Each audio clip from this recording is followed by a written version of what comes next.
Bismillahirrahmanirrahim. Abi amri rabbik.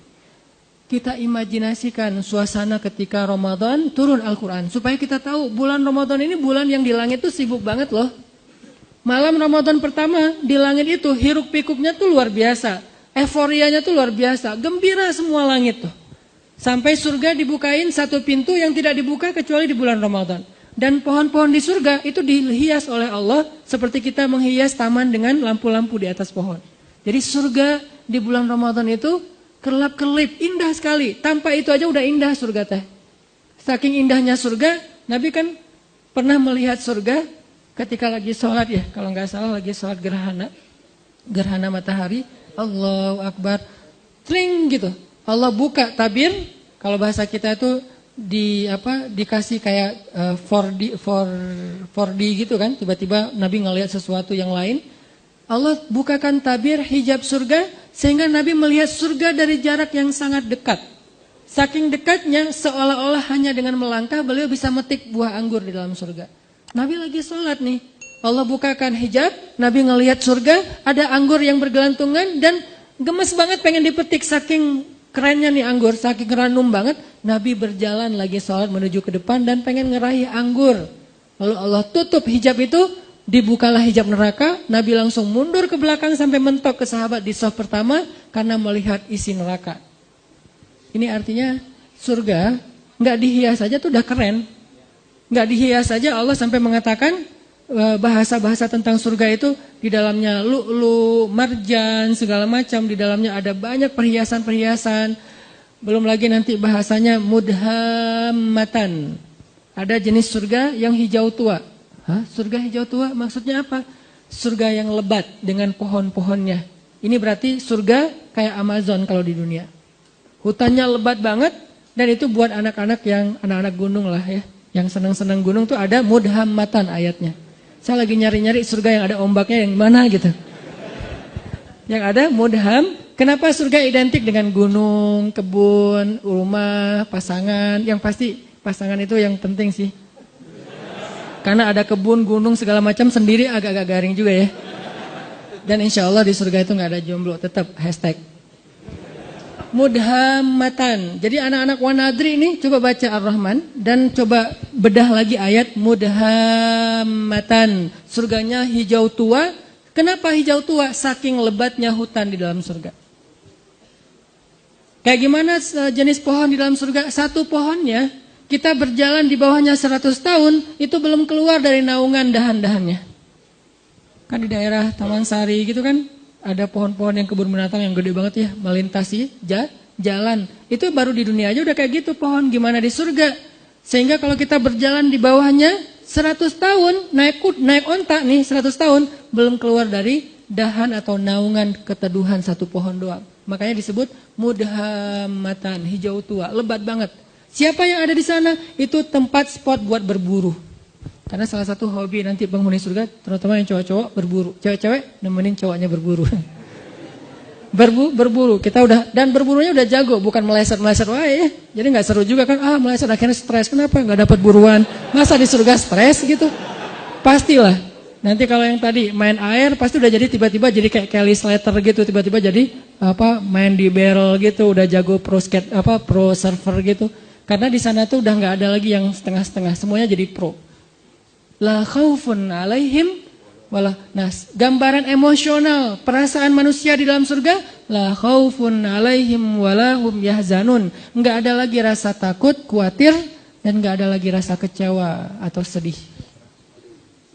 Terus gambaran rumah di dalam surga, rumah yang tidak ada teriakan di dalamnya dan tidak ada ucapan-ucapan tercela. Itu rumah surga. Sakinah mawadahnya surga itu nggak ada teriakan, nggak ada ucapan tercela. Setiap hari yang kita dengar dari pasangan kita, kalimat yang indah. Pasangan kita nggak mungkin ngecewain kita di surga. Kalau di dunia kadang manyun, wajar lah ya. Kadang salah ngomong, wajar manusia. Tapi di surga nggak ada yang kayak gitu. Semuanya nikmat. Dan malam Ramadan, surga yang indah itu Allah hias. Jadi kita bayangkan, kita imajinasikan. Kenapa Nabi ngomong sedetail ini? Supaya kita berimajinasi tentang keadaan Ramadan. Sampai yang saya pernah cerita, Nabi Pernah Allah perlihatkan surga dalam mimpi kan? Dan mimpinya Nabi itu bagian dari mi'rajnya beliau, naik ke langit. Ngelihat sebuah istana yang indah. Istananya tembus pandang, jadi kayak kaca gitu. Kemudian di dalam istana, di sebelah istana itu ada seorang cewek lagi main ayunan. Terus Nabi nanya kepada Jibril, itu cewek itu siapa? Itu rumah siapa? Rumah Umar. Langsung Nabi memalingkan wajahnya karena ternyata itu istrinya Umar. Ini menunjukkan bahwa surga itu real teman-teman. Dan sekarang udah ada. Surga itu bukan diciptakan nanti setelah kiamat. Enggak. Surga itu salah satu di antara ciptaan-ciptaan Allah yang awal. Jadi awalun juga tuh surga, neraka, al-qalam, yang kayak gitu-gitu tuh awalun loh. Yang awal-awal diciptakan. Jadi surga sekarang udah ada. Cuman beda dimensi sama kita. Kalau Allah berkehendak, kita hanya perlu waktu beberapa detik untuk sampai ke sana. Kayak Nabi berisra dan mi'raj. Beda dimensi dengan kita. Jadi suasananya udah ada, nyanyian surganya udah ada. Yang isi dari lirik nyanyiannya apa? Salaman salam, salaman salam. Semua nyanyiannya kalimatnya adalah keselamatan, keselamatan, baik, baik. Nggak ada kalimat-kalimat yang jelek di dalamnya. Ini artinya Ramadan adalah bulan yang sangat istimewa di sisi Allah. Sehingga kita hayati itu teman-teman. Itu yang kedua. Yang ketiga yang ada 4 yang kita cari dalam traveling. Yang ketiga adalah bangun mood. Karena kalau kita traveling gak ngejaga mood, itu biasanya juga tadi garing kan. Walaupun tempatnya keren, fasilitasnya bagus, itinerary-nya udah lengkap banget. Tapi karena kita gak mood, kenapa gak mood? Bisa jadi tadi sakit hati, baper, bete, ada haters di followers kita. Ada yang komen negatif ke kita di akun. Sesuatu yang simple banget tapi bisa bikin mood kita hilang. Kan gak nyaman lagi ya perjalanan. Kebayang gak sih kalau orang lagi umroh, lagi traveling suami istri, yang tadinya niatnya pengen honeymoon, tiba-tiba kayak ada sedikit keributan gitu. Di dalam hotel bertengkar, akhirnya yang satu tidur di lantai, di sofa, satu lagi tidur di kasur. Atau pas keluar makan sarapan, keluar sendiri-sendiri. Terus pas jalannya masing-masing sendiri-sendiri, gak saling menyapa. Buat apa traveling kalau kayak gitu kan gak nyaman banget nih. Kenapa bisa jadi gini? Karena moodnya hilang. Gak sedikit loh orang yang berangkat umroh, sampai di sana malah diam-diaman. Yang tadinya udah happy-happyan, kita umroh pertama nih berdua, sampai di sana ada masalah sepele, akhirnya diam-diaman. Mungkin masalah sepelenya apa? Katanya tadi nungguin saya di pintu, saya tungguin lama, ternyata udah makan duluan di hotel, akhirnya ngambek misalnya. Katanya mau apa, mau umroh apa, mau tawaf bareng, tapi kok kamu pergi duluan sama teman-teman, akhirnya ngambek. Bisa ada apa aja yang bisa bikin mood kita drop. Gitu juga Ramadan. Mood Ramadan sangat ditentuin dengan keadaan dalam hati kita. Gimana supaya hati kita selalu mood imannya baik buat ibadah-ibadah Ramadan? Banyak istighfar teman-teman. Karena yang bikin mood iman kita drop, dosa. Saya selalu ngulang-ulang kalimat dari ulama, min awwalil khair an tatrukasyar. Awal dari semua kebaikan itu tinggalin dosa. Salah satu cara ninggalin dosa, istighfar. Sehingga kalau kita membiasakan istighfar, insya Allah mood kita tuh naik lagi tuh. Istighfar tuh kayak charging. Jadi makin sering kita istighfar, makin naik persentase mood kita. Sehingga ketika puncaknya mood kita lagi ngejos banget, itu semua ibadah tuh ringan loh. Sholat 1 juz ringan, malah dianggap kok 1 juz sih, bukan 10 juz. Pas 10 juz kok 10 juz sih, gak khatam sekalian. Wah ngeri nih. Sholat tahajud, udah dia taraweh, plus tahajud lagi, walaupun ada mazahib lah ya. Dia tahajud lagi di rumah. Kalau tadi kenapa tahajud lagi? Soalnya tadi kan tarawihnya crowd. Saya pengen tahajud berdua. Boleh nggak gandengan? Allah. Gak boleh. Rasul juga yang paling romantis nggak gitu-gitu amat gitu kan ya. Oh ya udah deketan aja deh. Jangan jauh-jauh tuh. Deketan lagi. Kenapa sih harus deketan? Soalnya kalau kamu jauh hafalan saya suka lupa. Udah deketan tetap lupa. Jadi semangat banget gitu. Pengen tahajud semangat, pengen ngasih makan orang berbuka semangat, tilawah semangat.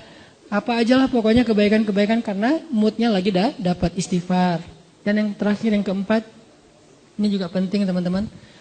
Kita tuh traveling itu akan bakal jadi fun dan enjoy banget kalau kita perginya dengan seorang teman, partner traveling yang sehobi sama kita.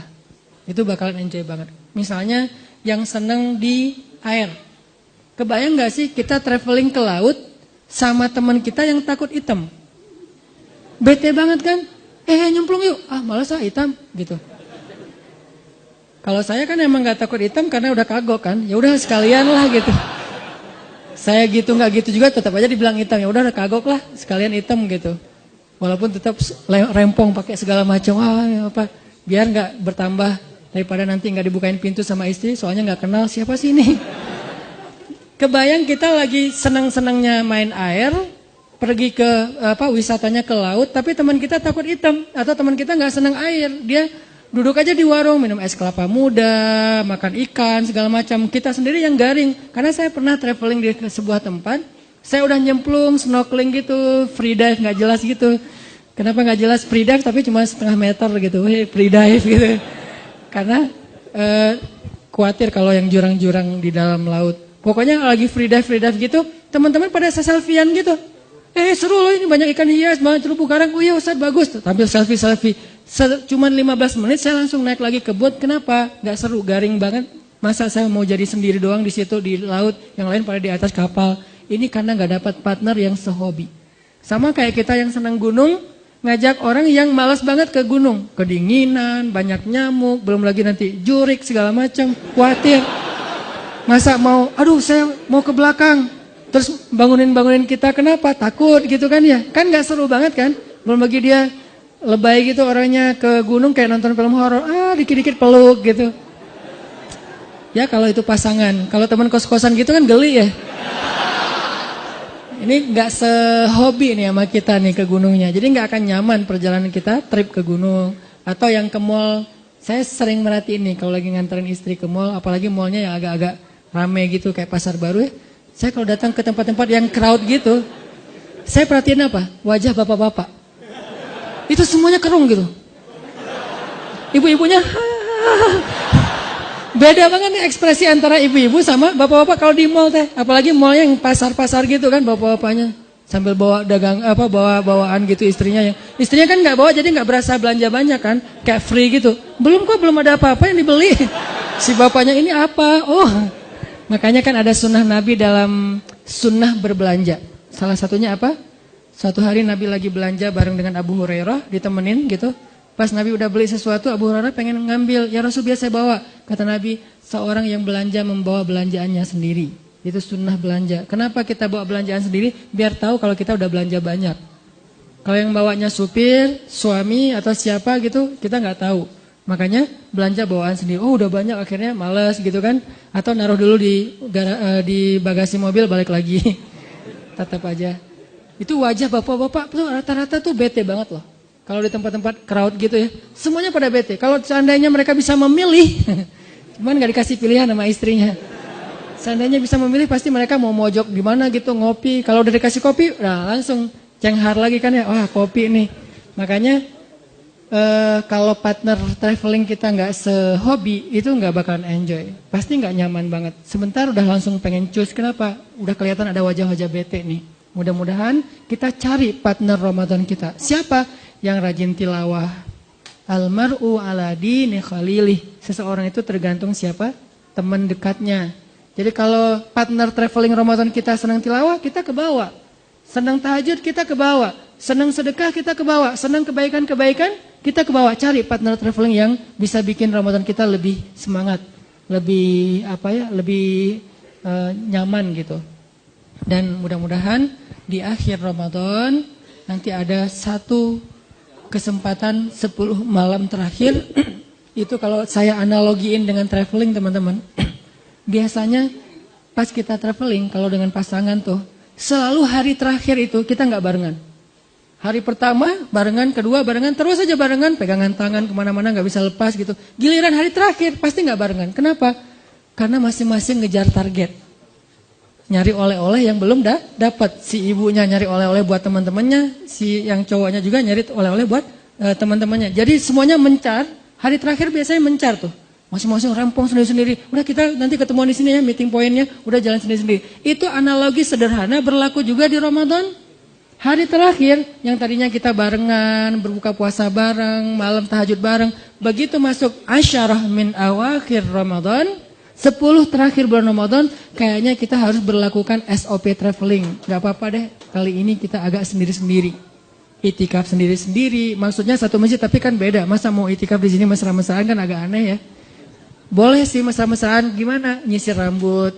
Misalnya, mah bawa sisir enggak? Kenapa? Sunnah mah. Kan Aisyah nyisir rambut Nabi ketika lagi, papa kan gak punya rambut. Oh ya. Soalnya banyak mikir gitu. Jadi udah mulai sendiri-sendiri, udah nggak buka puasa bareng lagi karena sibuk dengan itikaf, masing-masing ngejar malam Lailatul Qadar. Dan itu penting banget, insya Allah nanti di malam-malam berikutnya akan dibahas. Mudah-mudahan tahun ini kita memperoleh Lailatul Qadar. Dan seandainya tahun ini adalah Ramadan terakhir kita, ya Allah jadikanlah Ramadan ini sebagai penggugur semua dosa-dosa kami. Jadikanlah Ramadan ini sebagai jalan buat kami ke surgamu ya Allah. Dan jadikanlah Ramadan ini adalah Ramadan terbaik dalam hidup kami.